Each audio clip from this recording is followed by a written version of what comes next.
Salut à tous les amis, j'espère que vous allez bien. On se retrouve ce soir pour une nouvelle vidéo. Bon, petite vidéo exceptionnelle, puisque l'information vient tout juste de sortir. On va en parler dans cette vidéo, mais juste avant, n'hésitez pas à vous abonner à la chaîne, à liker, commenter, partager comme d'habitude, et donner du soutien au travail effectué tout au long de ces années.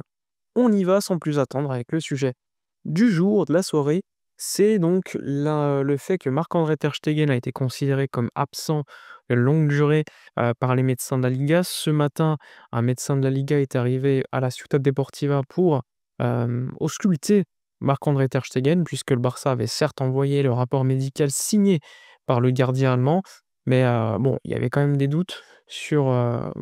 il fallait plus de détails. Il y avait quand même des doutes sur la durée, donc un médecin est allé à la Ciutat Deportiva pour ausculter le joueur lui-même. Et finalement, ce soir, le communiqué de presse est tombé. Donc, absence de longue durée pour Marc-André Ter Stegen, ce qui en gros permet au FC Barcelone d'utiliser donc 80% du salaire du joueur pour inscrire un autre joueur, en l'occurrence un autre gardien, et donc Joan Garcia qui devrait être inscrit dès demain sur le site de la Liga. Le communiqué de presse est tombé il y a quelques minutes du FC Barcelone, aux alentours de 21h30. Il faut savoir ainsi que le FC Barcelone économise de la masse salariale à inscrire, puisque tu n'as pas besoin d'inscrire Joan Garcia en utilisant l'absence de longue durée de Ter Stegen.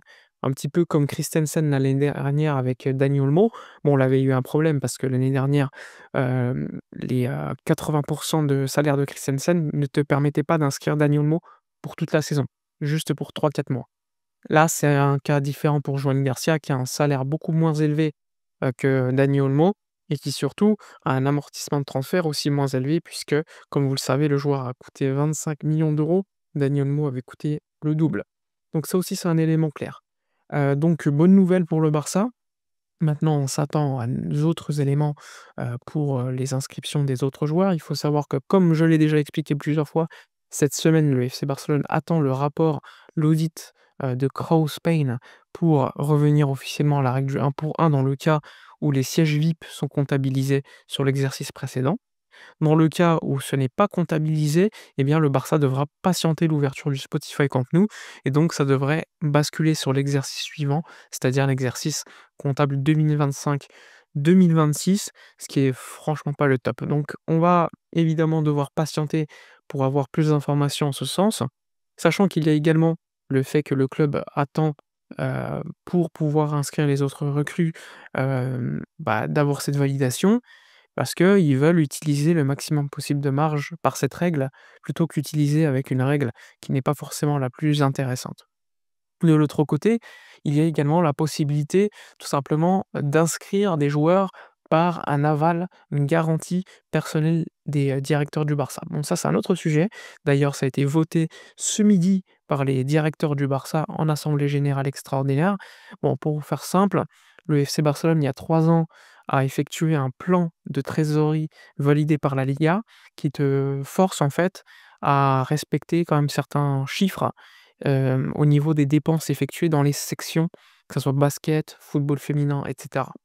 Maintenant, le Barça, on le sait, dépasse de 7 millions d'euros ce plan de trésorerie et donc en ce sens, les directeurs du FC Barcelone ont validé la possibilité d'utiliser une garantie personnelle à la valeur de 7 millions d'euros pour remplacer, pour faire simple, ces 7 millions d'euros de dépenses. Donc ils ont compensé ces dépenses superflues avec de l'argent personnel.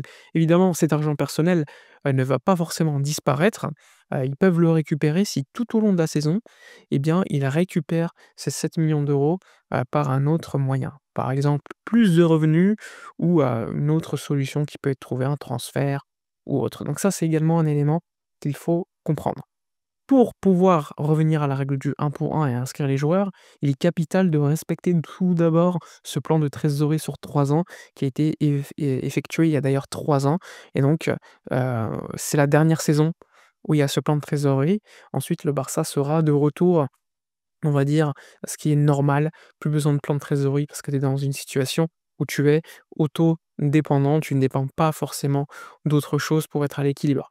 Ça, c'est également chose de clair. Pour inscrire, il faut respecter ce plan et ensuite, inscrire les joueurs en revenant à la règle du 1 pour 1. Donc il y a le premier pas qui a été effectué par ces 7 millions d'euros de garantie personnelle. Ensuite, maintenant il faut attendre l'audit effectué par Crowe. On attend depuis assez longtemps. On verra s'il sera effectué et validé dans les prochains jours afin de pouvoir revenir à cette règle du 1 pour 1. Sinon, eh bien, le Barça sera obligé de devoir inscrire ses joueurs par, pas la règle du 1 pour 1, mais la règle, qu'utilisent les clubs excédentaires, donc qui est une masse salariale plus élevée que la limite salariale et dans ce cas-là, c'est la règle du 60. C'est-à-dire que sur 100 € que tu as économisé, tu peux en dépenser que 60 et non pas 100, ce qui est la règle du 1 pour 1. Là, c'est la règle du 60. Ça, c'est clair et à expliquer. Donc voilà pour la nouvelle de la soirée, Marc-André ter Stegen absent de longue durée. Il faut également comprendre que, il sera absent pour minimum 5 mois. C'est-à-dire que, par exemple, ter Stegen revient dans 4 mois, eh bien, il est impossible pour lui de jouer. Parce que s'il joue, eh bien, le FC Barcelone sera dans une situation où la Liga va les sanctionner par 3 fois, la limite salariale gagnée par l'inscription de Joan Garcia. Admettons que Joan Garcia, tu as 11 millions d'euros d'inscrits, pour lui, eh bien, si tu fais revenir ter Stegen avant ces 5 mois d'absence minimum, eh bien, tu as une sanction où on t'enlève 3 fois ce que tu as économisé pour investir et inscrire Joan Garcia. C'est-à-dire 33 millions d'euros de sanctions dans ta limite salariale, ce qui serait quand même une sanction très dure. Pour cela que, l'absence de ter Stegen devait être réelle, vérifiée par un médecin et confirmée officiellement. Donc maintenant, c'est le cas. Maintenant, on verra, lors des prochains mois comment ça va se passer. En tout cas, probablement ter Stegen ne jouera plus pour le Barça, parce qu'on est en année de coupe du monde. Joan Garcia est numéro 1. En janvier, il devra évidemment chercher un autre club pour jouer, parce que c'est quand même capital pour lui, afin de pouvoir, tout simplement viser la coupe du monde 2026 avec la sélection allemande. Nagelsmann l'a dit, si, ter Stegen veut jouer en coupe du monde, il devra avoir un rôle de numéro 1 dans son club. Donc ça veut également dire qu'il devra quitter le Barça au mois de janvier, probablement par un prêt, vu le salaire du joueur. C'est aussi, une des complexités du sujet. Il faut également noter, parce que j'ai entendu pas mal de conneries, et bien que si ter Stegen, vu qu'il est blessé 5 mois au moins, tu peux réutiliser 80 de sa masse salariale pour entrer Joan Garcia, comme on va le faire demain, eh bien ça ne signifie pas qu'on va le payer, 20 ou 80. Ter Stegen sera payé à 100 et il touchera son salaire complètement. C'est juste que la Liga te permet d'utiliser 80 de la limite salariale, enfin du salaire du joueur pour pouvoir le remplacer par un autre joueur s'il y a une longue blessure. Donc ça correspond à des coût supplémentaire parce que ter Stegen, tu le payes à 100 et tu dois également payer Joan Garcia à 100. Donc c'est quand même pas ouf. C'est pour ça que la blessure de ter Stegen permet d'inscrire Joan Garcia, mais l'idéal aurait été que le gardien quitte le FC Barcelone avant blessure et permette au club d'économiser de la masse salariale. Voilà pour faire simple sur les infos de la soirée. N'hésitez pas à donner votre avis dans les commentaires, likez, commentez, partagez.